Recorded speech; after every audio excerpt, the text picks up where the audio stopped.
మీలో ఎవరికైనా ఎప్పుడైనా బంగారాన్ని ఆర్టిఫిషియల్గా మనమే క్రియేట్ చేయొచ్చు కదా అనే ఆలోచన వచ్చిందా? అంటే అన్నాడు కానీ ఆ ఊహ ఎంత బాగుందో. కానీ నిజానికి మైనింగ్ చేసి తవ్వి తీసినంత సింపుల్ కాదు బంగారాన్ని ఆర్టిఫిషియల్గా క్రియేట్ చేయటం. ఎందుకంటే బంగారం అనేది ఒక మెటల్. ఏ మెటల్లో అయినా దాని behaviour the number of protons బట్టే ఉంటుంది.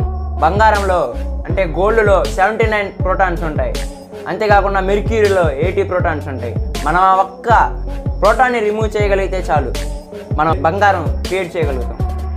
చూడండి, ఒక్క ప్రోటాన్ వల్ల అంటే గోల్డ్ అండ్ మెర్క్యూరీ చాలా డిఫరెంట్ మెటీరియల్స్. కానీ మెర్క్యూరీలో నుంచి ఆ ఒక్క ప్రోటాన్ తీయటం అంత సింపుల్ కాదు. ఈ రెండింటిని హై యాక్సలరేషన్ వద్ద ఒక న్యూక్లియర్ రియాక్టర్ ఛాంబర్స్లో పెట్టి హై యాక్సలరేషన్ వద్ద వీరెన్నిటిని కొలైడ్ చేయగలిగితే, అంటే గుద్దుకునేటట్టు చేయగలిగితే వీటిలో ఉండే 1 ప్రోటాన్ తీసేయగలుగుతాం.